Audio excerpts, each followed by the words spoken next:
All in favor? Aye. By unanimous consent, the motion passes. It's siesta time.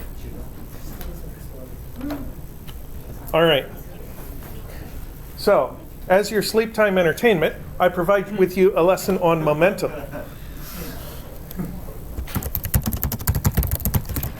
So, I go back and forth every semester between talking about why momentum and what momentum.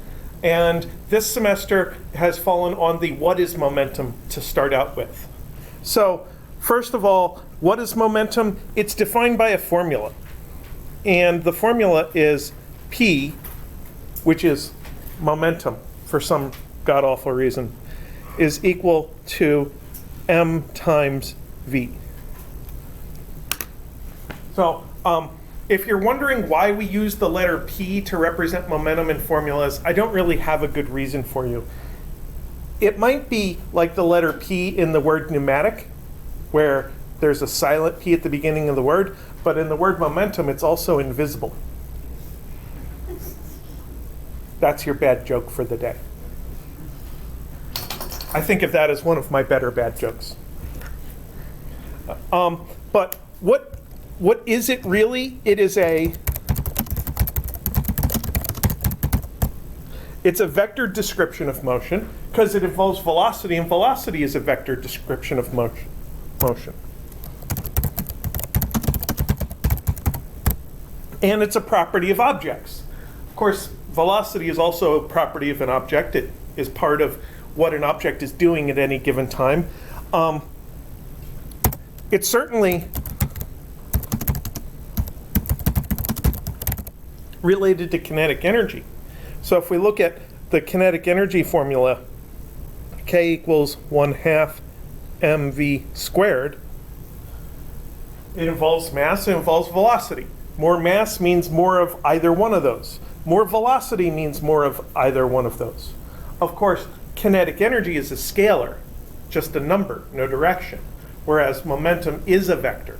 So momentum includes more information about the motion, because kinetic energy forgets the direction. And if we take the magnitude, P equals mv magnitudes, and solve for v, then we get P over m is equal to v. And plug that in here, we get K is equal to P squared over 2m. There's some canceling that goes on in there, but trust me, it's true. So momentum and kinetic energy really are related to each other. They're proportional to each other for a given object. Because what can you change about an object versus what always stays the same? An object's mass always stays the same, but you can change an object's velocity.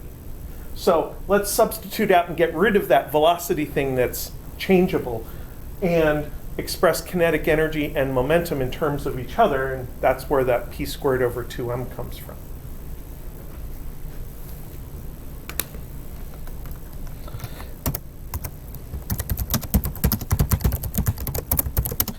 Now, when it comes down to why use momentum, when we already have this quantity velocity that's almost as good, well, when we talk about the relationship between an object's velocity and the environment, what the world is doing to the object, the quantity we're concerned with is force.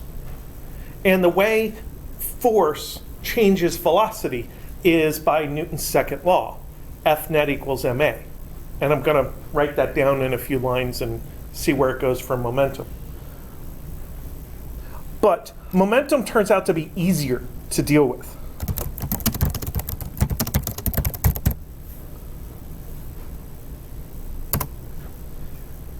And because of the way momentum is related to force, and because of the way one object's forces are related to another object's forces,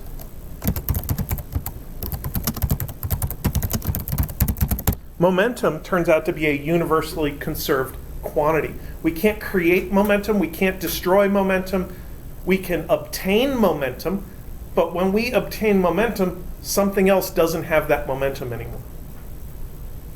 So we can move momentum around, but we cannot create it.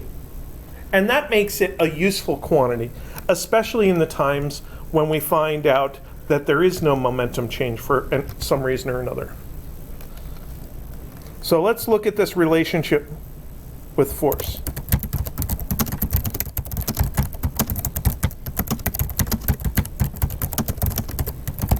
So this is going to come straight out of Newton's second law. So if I write Newton's second law in one form, it says F net is equal to m dv vector by dt. Now on the left-hand side, this is just a bunch of forces. F1 plus F2 plus ... All the forces acting upon our object. And on the right-hand side, I'm going to do something weird. Let's say you're taking the derivative of some expression, and there's a constant at the beginning. So you're taking the derivative of like 2 sine x. What do you do with that 2 when you take the derivative? You pull it out.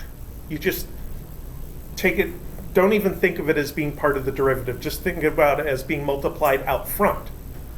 Well, here we have m dv dt. This m is outside of the derivative. Let's shove it back in there. So we're going to have m times d by dt. I'm sorry, we don't have an m because I'm putting it inside of the derivative of m times v.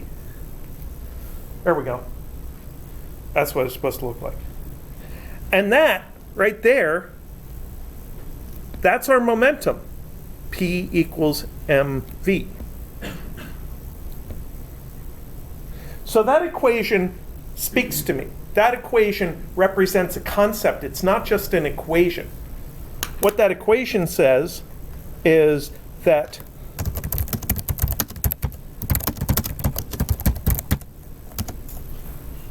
on the left side, we're talking about each force acting on an object. That's the list. Contributes to, so they all add up.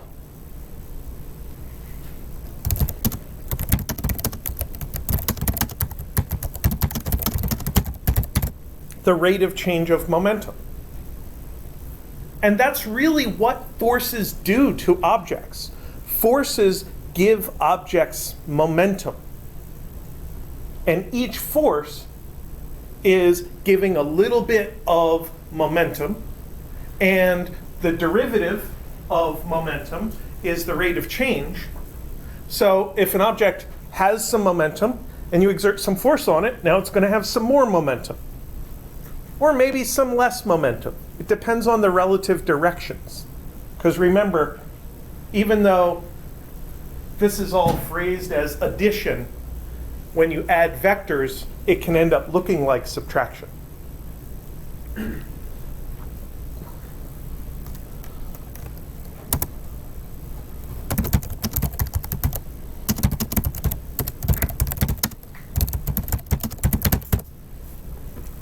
Now, it's pretty common with this version of Newton's second law to integrate through time.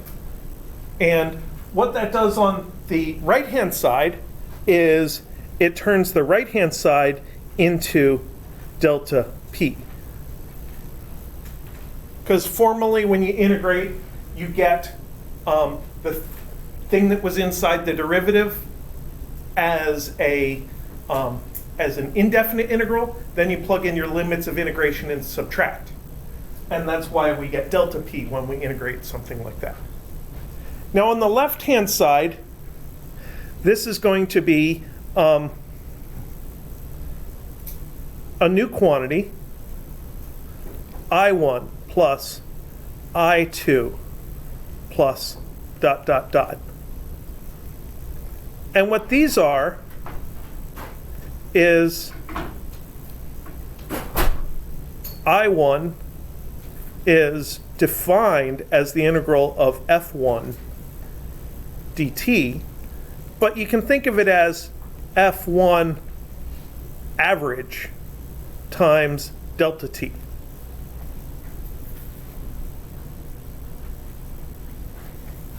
And the name for these things is impulse. So in Star Trek, when they talk about the impulse engines, that's what they're talking about, impulse. And the impulse engines work by sending out little particles out the back, and each one represents a certain amount of impulse. It represents a certain amount of delta P given to the spaceship. And how do we create impulses? Well, usually we just exert forces. So if you exert a force for a certain amount of time, multiply those, that's the amount of impulse. And this equation gives kind of a slightly different version of the exact same statement as before.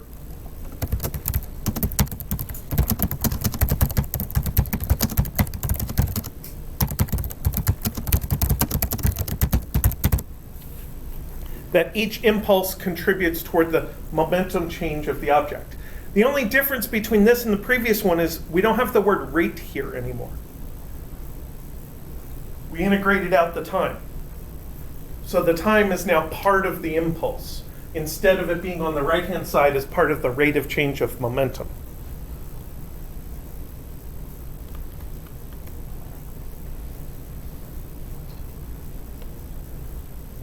So Newton's second law gives us a fairly straightforward relationship between forces and momentum.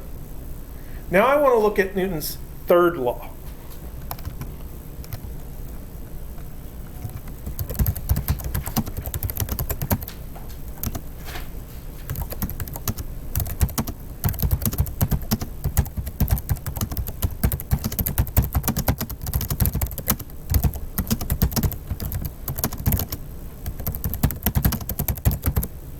So Newton's third law says that for every force there's an equal and opposite reaction force. But it basically says that when two objects exert forces on each other, such as when I push the chair, the forces exerted on the chair and on me are equal and opposite. So if I exert a 5 Newton force on the chair, it exerts a 5 Newton force back on my hand.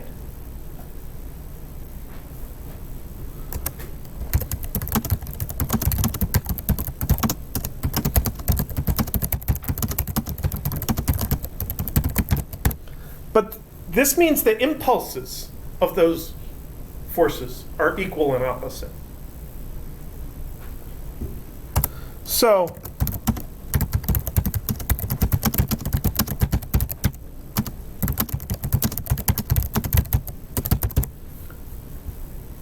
any delta P given to one object, if I push the chair in the plus direction, that comes with a reverse momentum given to the second object. Now granted, as a person, usually when you're pushing a small object, you don't go backwards. What prevents me from going backwards? Friction. So there's another force. I am pushing backwards on the floor. So it's really like I'm pushing forwards on the chair and backwards on something else. And the net momentum of me is not changing. So I'm getting momentum from the wall, which is giving it to the chair. Of course, the wall didn't go backwards either, but the wall's attached to the ground, and the ground is pretty heavy. So really, when I push off the floor and run forward, I'm pushing the floor backward. So I'm moving all of you to the left as I push myself to the right. You probably aren't noticing this because you're attached to the ground and the earth is pretty heavy.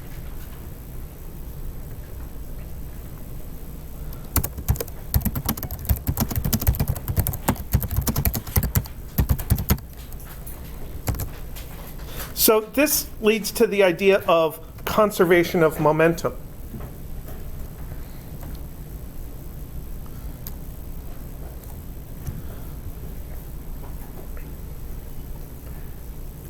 if we have capital P, which is made out of lowercase p1 plus lowercase p2,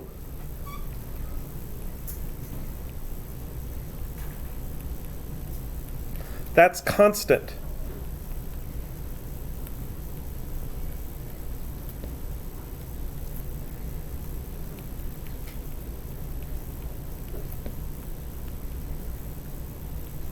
If there are no external forces.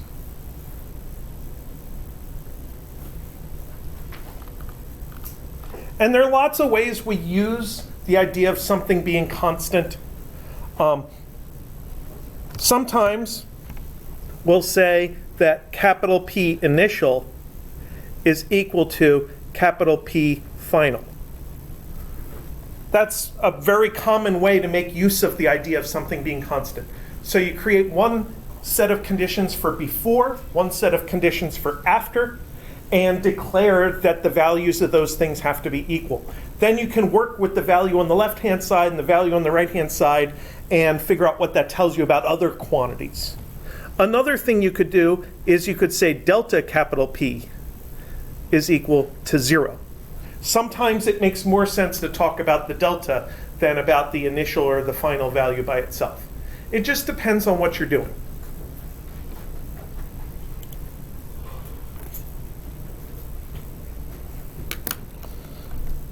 So there are lots of applications of momentum. Very often in introductory physics, if you're just talking about one object and you would want to use momentum, it makes sense just to use F equals ma, because it's really not that much different than doing F equals dp dt. But in the case of collisions, it makes a lot of sense to use momentum.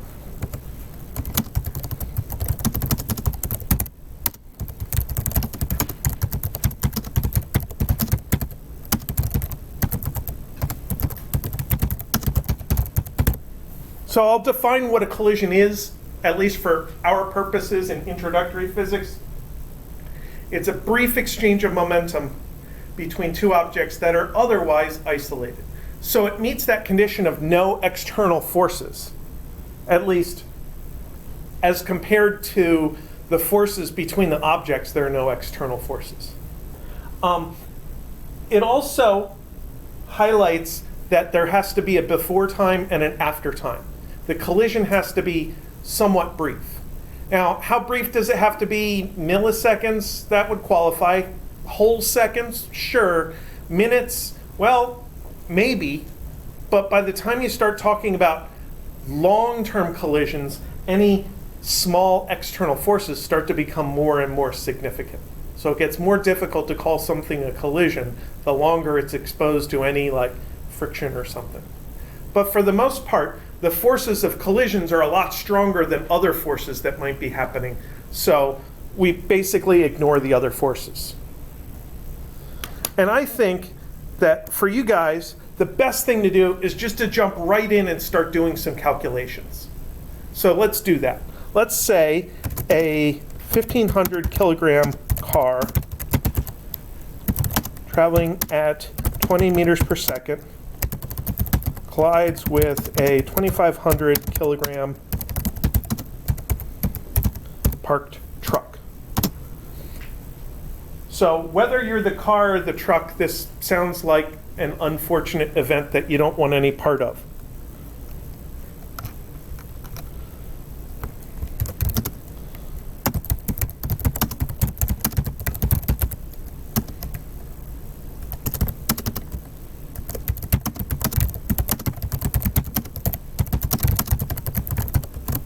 And let's say that as part of this collision, the vehicles stick together. The mangled pile of metal makes them attached to each other.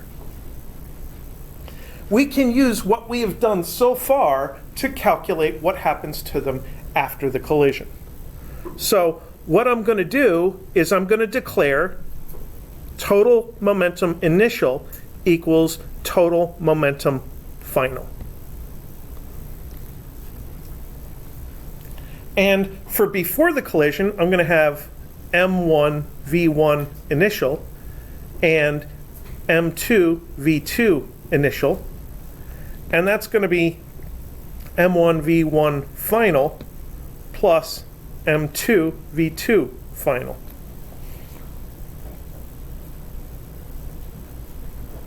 Yes, that's a mouthful of subscripts. So we always have object 1's mass times velocity of object 1. We always have object 2's mass times velocity of object 2. All the initials are on the left side, or all the finals are on the right side.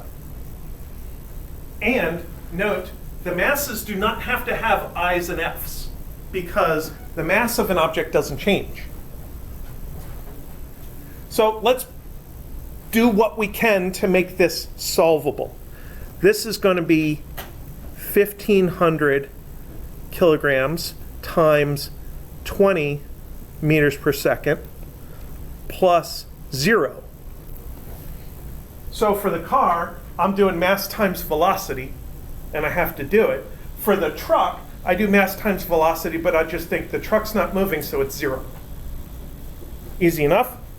And this is going to be 1,500 kilograms times V1 final plus 2,500 kilograms times V2 final.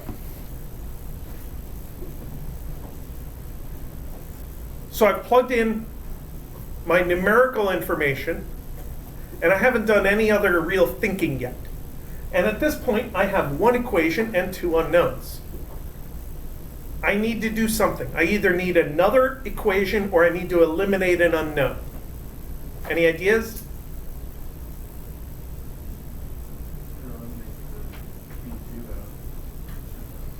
Eliminate V2F and do what with it? Combine the two. Combine them how? Aren't they sticking together? The objects are sticking together, which means Be the same. Yeah. the two velocities aren't really two separate variables. That's great. Perfect. So one way to do that is just to erase the subscript. Another way to do it is to say, hey, here's my second equation. V1F equals V2F. So now you'd have two equations and two unknowns, and then you do a substitution, and then you're at this point here. So this side is 30,000 kilogram meters per second. This side is 4,000 kilograms times VF.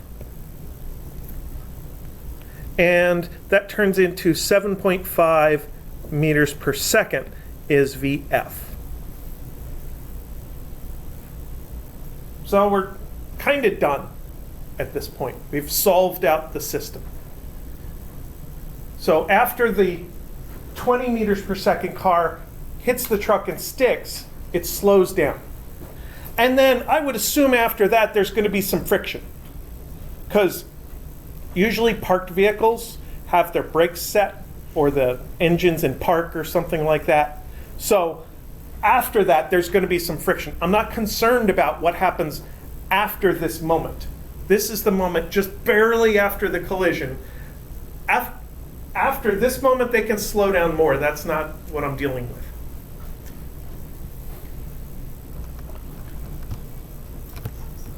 So I want to think about how the effect on the car is different from the effect on the truck in terms of velocity change.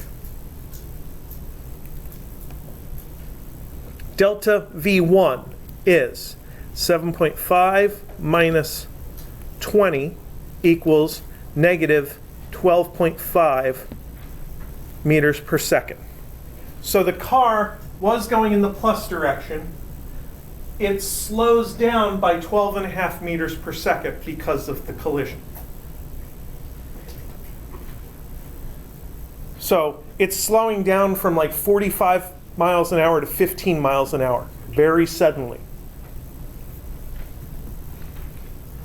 delta V2 is 7.5 minus 0 is plus 7.5 meters per second. The truck was parked and now it's moving because a car hit it.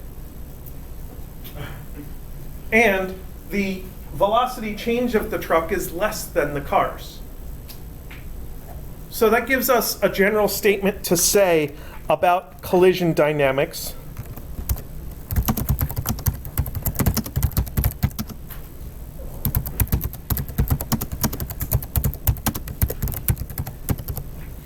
The less massive object has a larger delta V. That's going to be true of every collision. Let's take a look at momentum change.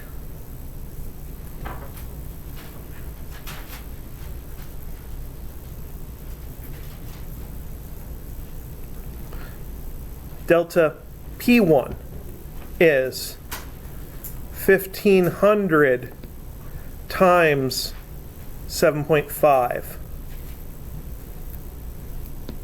minus 1,500 times 20. So that's 1,500 times 12.5.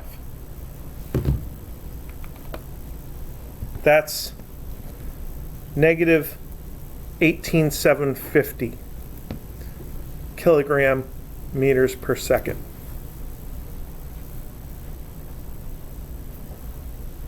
For the truck, delta P2 is 2,500 times 7.5 equals plus 18,750 kilogram meters per second.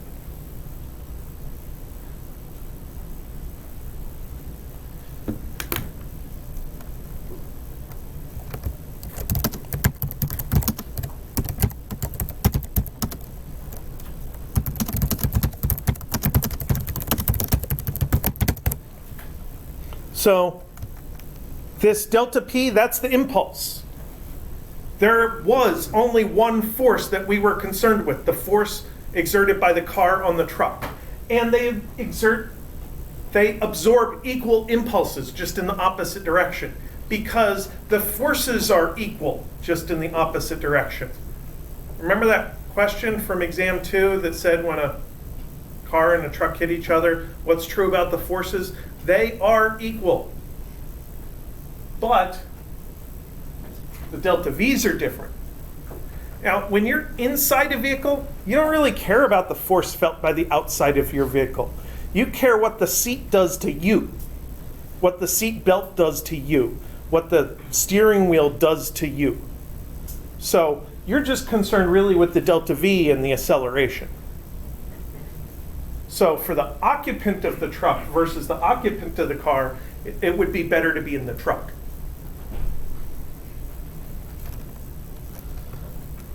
And I want to look at energy.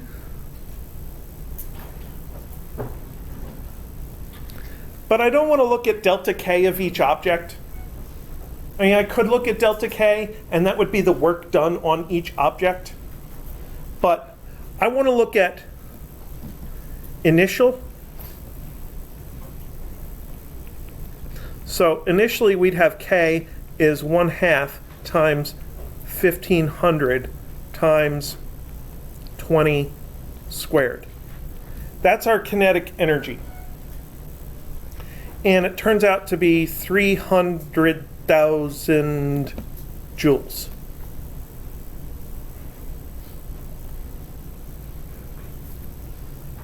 And then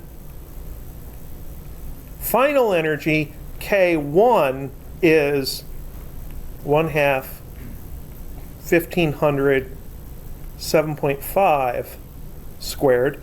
That's the car's final energy, which is 42,188 joules. K2 is the truck, 1/2 2,500 7.5 squared.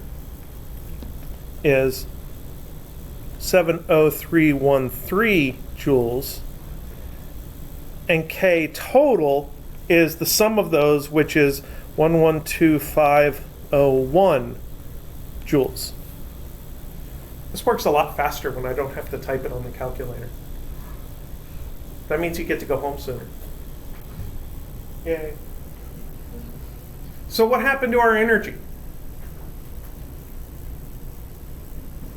First, the obvious statement, it decreased. Energy in the universe is supposed to be conserved, so where'd it go? Friction is a force that can do work, but we still have to account for where the energy went. Your second word was heat, otherwise known as thermal energy. In thermodynamics, heat is very specifically thermal energy that spreads out from hot to cold. This is really generation of thermal energy. It's actually work. So in thermodynamics, when friction generates high temperatures, it's work that makes high temperatures, not heat that makes high temperatures. It's just because heat is in the equations of thermodynamics in very specific places. And if you don't distinguish them, then thermodynamics is a large opaque mess of stuff. And it doesn't have to be. So anyway, we have less energy. Some of our energy went into thermal energy. I don't know if you've ever bent a coat hanger in half, but you can take a wire coat hanger, bend it back, bend it back. Do this a few times, and then feel the spot where you bent it. It'll be hot. Eventually, the metal will get brittle and it'll just break. It might take a little while. Steel's pretty durable. But the process of bending metal takes energy. And some of that energy becomes thermal energy. So it's not just friction of things rubbing against each other, it's also bending that generates other thermal energy.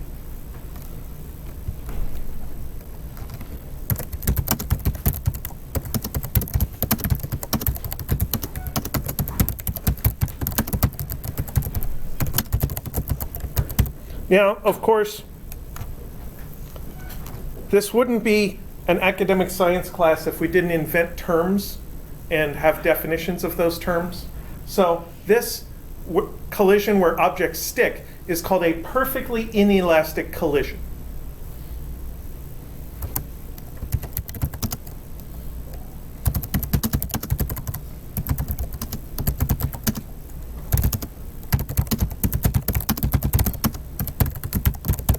And this type of collision loses kinetic energy.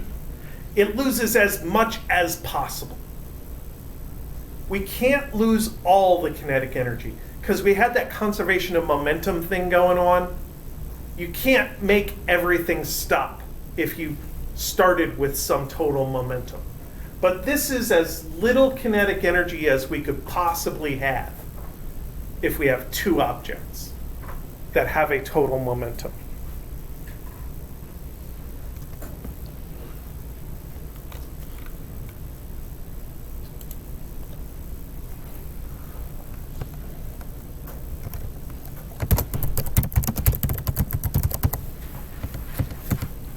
Now, this is an annoying scenario to have to calculate, but you're going to have to do it.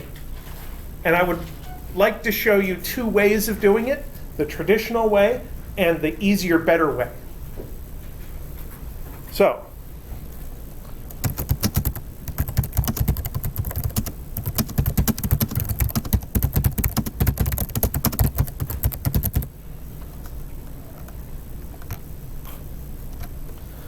if you have an elastic collision, it's one where you don't lose kinetic energy.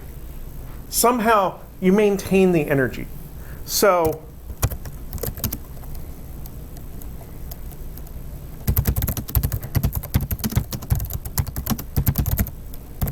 there's no energy converted to thermal energy.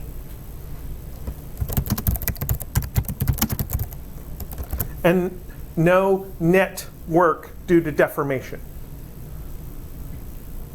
So the most elastic thing I can think of is a super bouncy ball, a super ball. And if you bounce a super ball, after it bounces, it looks exactly the same as before it bounced. It's still round. That's different from if you made a ball of aluminum foil and slammed it down into the ground. Because if you did that with the ball of aluminum foil, it developed a flat spot on the bottom. That flat spot is deformation work. The aluminum foil ball would not bounce up off the ground like a super ball does. So let's look at the scenario. A 1,500 kilogram car traveling 20 meters per second hits a 2,500 kilogram truck, parked truck.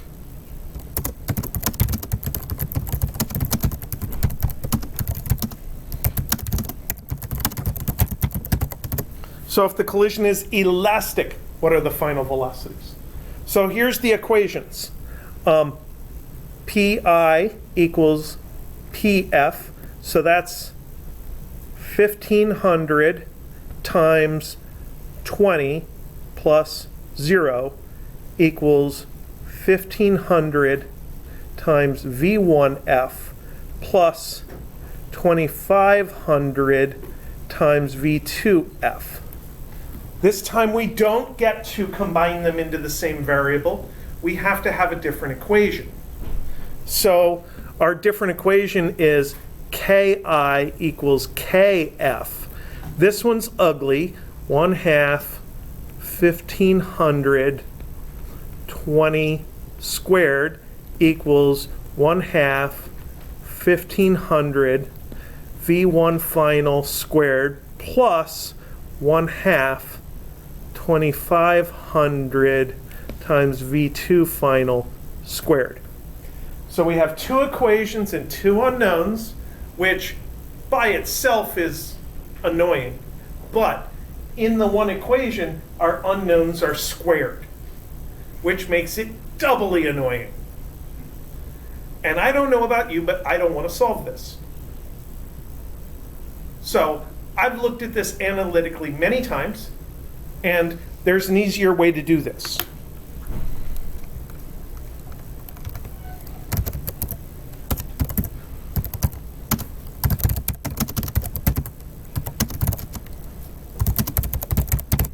So the easiest method is to guess, but you have to be a good guesser.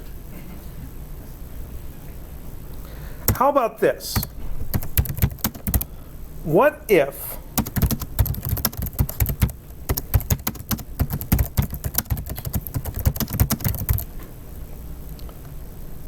spectral? Yeah.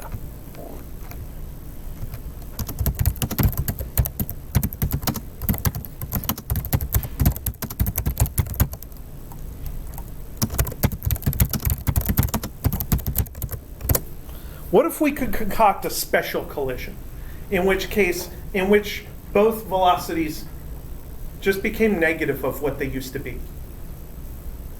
So what would happen?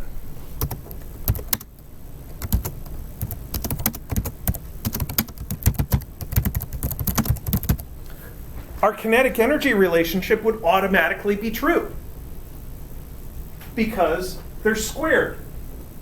So who cares if you put a minus sign in there? They get squared.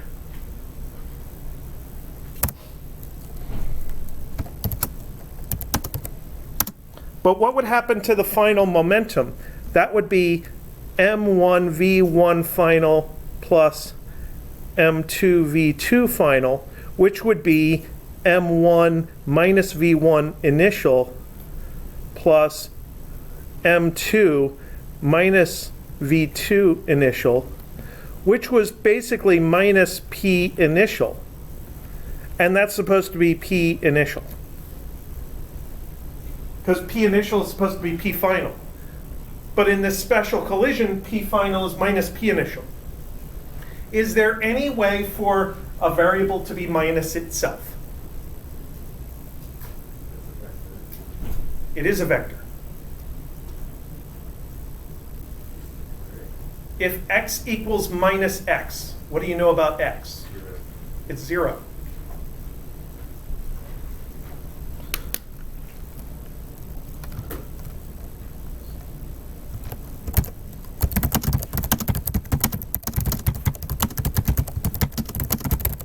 If the total momentum is 0, then we magically have an answer.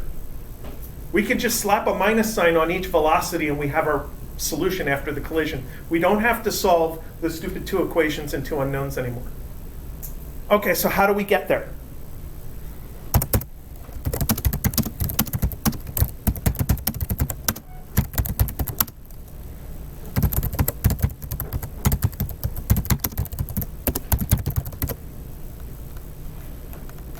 How do we achieve this magical condition where the answers just pop out of nowhere?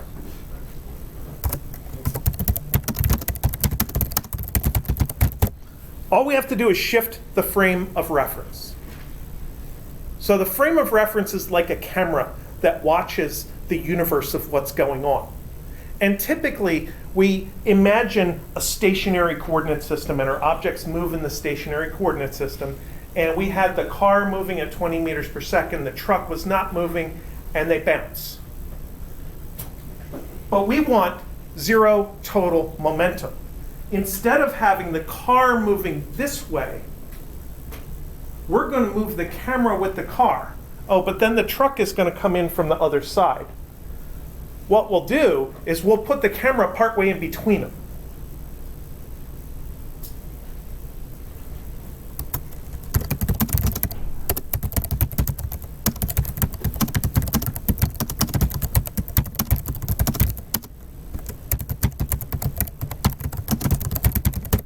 So this magical velocity of the camera is called the center of mass velocity.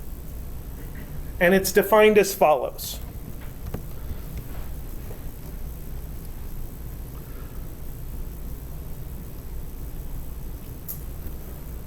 Actually, let's just use subscripts. M total times V center of mass is equal to M1 V1 plus M2 V2 plus ... if you have more objects.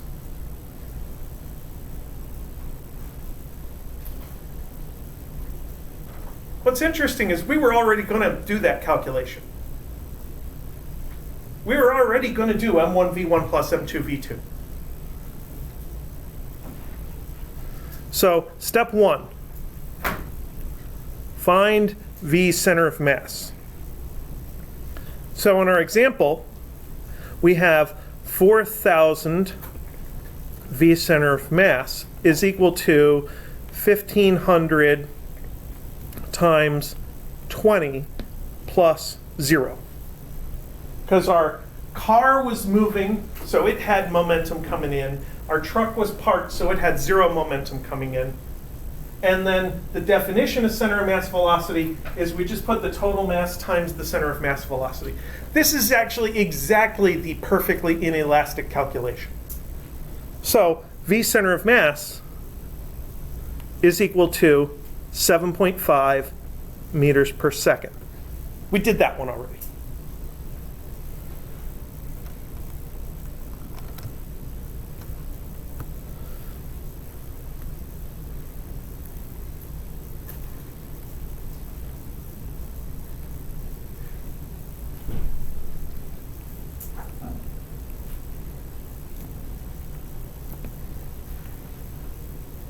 So now we need to find what are called relative velocities, velocities relative to the center of mass.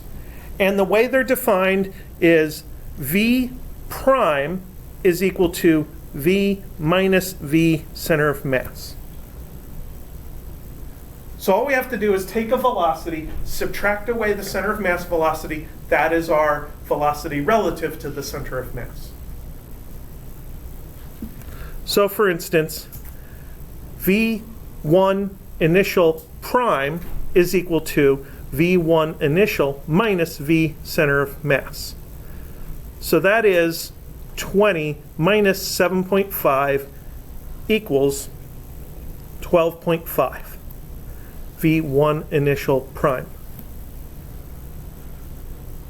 So in this moving coordinate system, where we have the moving car is going to hit the truck, the camera is moving so that the car is not coming in quite so fast from the left side of the screen, because the camera's moving. And let's do the truck. V2 initial prime equals V2 initial minus V center of mass. There was a siren. Oh, okay. I was assuming it was the construction site outside. Have you heard what they're doing out there? Yeah, what is, why is it Ask me after we finish. So this is 0 minus 7.5 equals negative 7.5 meters per second. So that's V2 initial prime. So I am distinguishing the relative velocities from the original velocities by the apostrophe, the prime mark. The relative velocities have the primes. The original regular velocities measured in the real world have no prime mark on them. So I've calculated both primed initial velocities. Now I could calculate the total momentum before the collision. P initial prime is equal to the total of the two momenta. So that's 1,500 times 12.5 plus 2,500 times negative 7.5. And that is 0. So by creating this new coordinate system called the center of mass reference frame, we have achieved a system where the total momentum was 0. That means that we can just take these velocities and put a minus sign on them.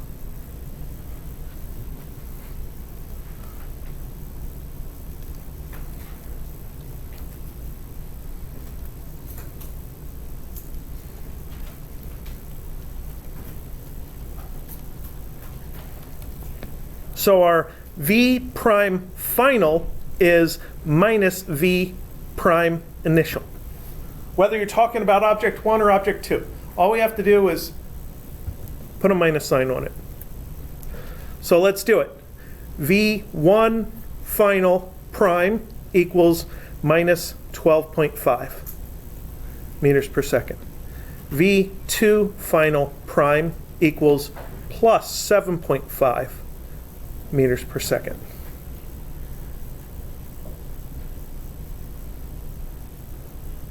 So now we just have to undo our change of reference frames. So last step. 4.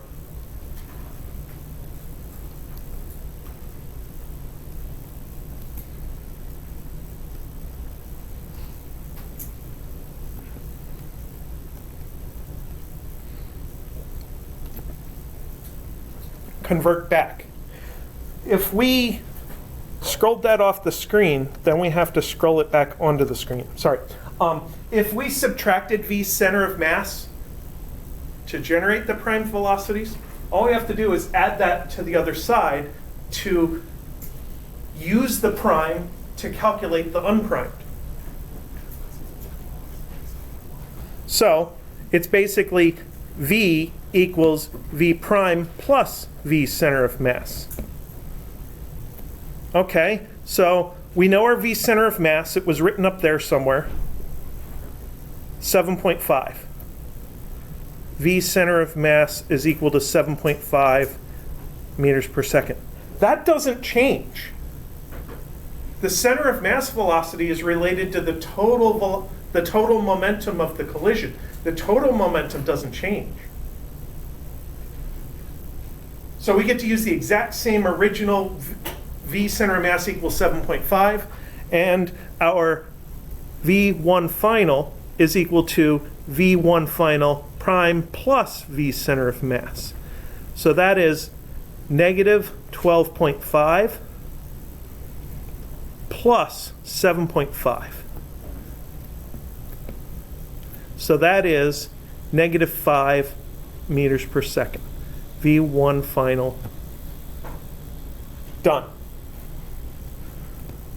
V2 final is V2 final prime plus V center of mass, which is 7.5 plus 7.5 equals 15 meters per second. I have thus solved the problem. Now, I went through this whole magical procedure. Maybe we should verify that the solution is correct. So,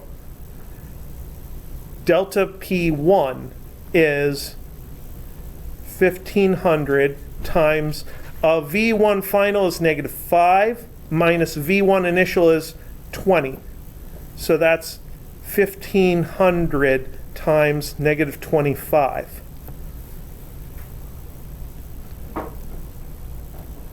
Delta P2 is 2500 times 15 minus 0.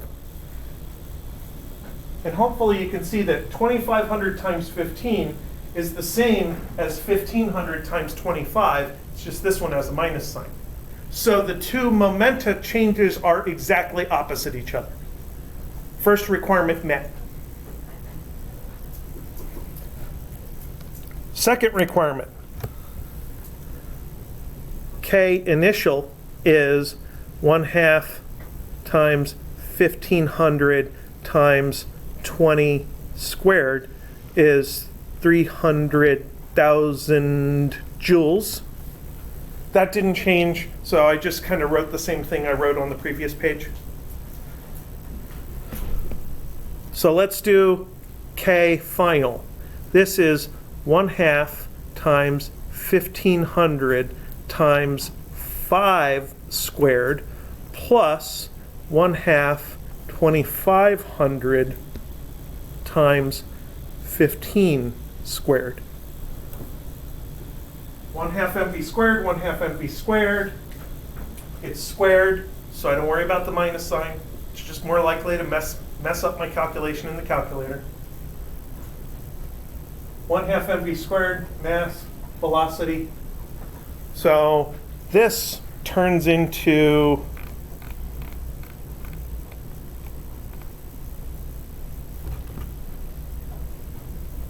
I was running low on time yesterday, so I didn't actually calculate this out. I cheated. 0.5 times 1500 times 5 squared equals 18,750.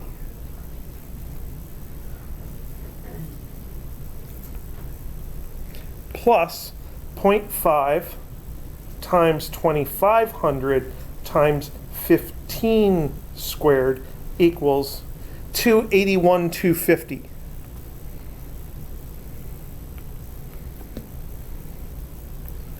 Equals 300,000 joules. So I thus have a solution to the conservation of momentum and simultaneously conservation of energy.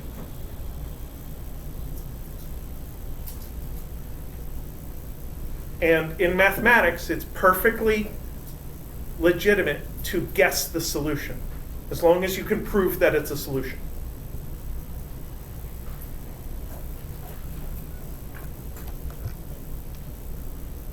Is it the only solution? Is it unique? Is anybody a math major? So mathematicians are often concerned with proving the uniqueness of an answer. Like when you add 2 plus 3, the answer is 5. That's the only answer to 2 plus 3. It's a unique answer. But if you take the square root of 4, the answer is 2 or -2. It's not unique. Quadratic equations are never unique. There's always two solutions. Is there another value of V1 and V2 that solve the equation?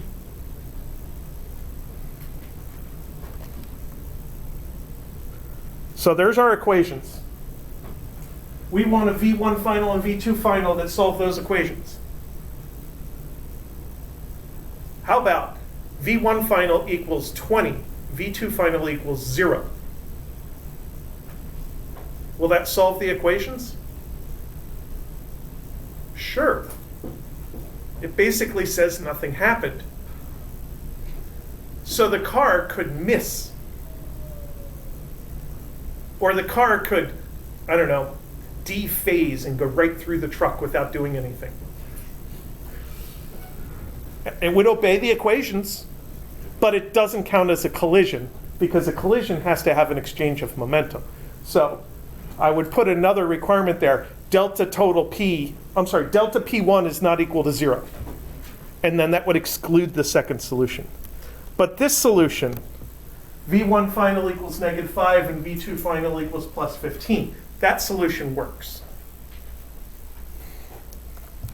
So I boiled it down to a 4-step process here. Find the center of mass velocity, subtract it away to get your primed velocities. Flip the signs of the primed velocities to go from before to after the collision, and then add the center of mass velocity back again. This method works for elastic collisions. I'll talk about other kinds of collisions on Thursday. But this method is so good that it's used for professional simulations of collisions.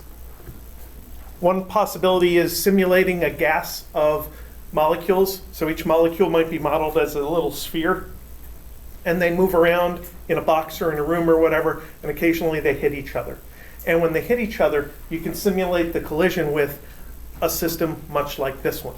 Because when you're writing a computer program, it's hard to tell the computer, find a solution to those equations simultaneously. It's very easy to tell the computer, hey, find that thing, subtract to find those, multiply it by -1, and then add to find those. It's a step-by-step algorithm for producing an answer. But it's not just an algorithm. It really has meaningful values at each step along the way, which is why I gave these things names. V center of mass, V prime is velocity relative to the center of mass, and things like that. But if you use this method for elastic collisions, you will find that elastic collisions will go from being a huge amount of stress, where you would prefer not to look at them, to a mild annoyance, where you would prefer not to look at them. Questions? That's what I wanted to do today. I think seeing something completely different is enough for one day. We'll look at applications of it on Thursday.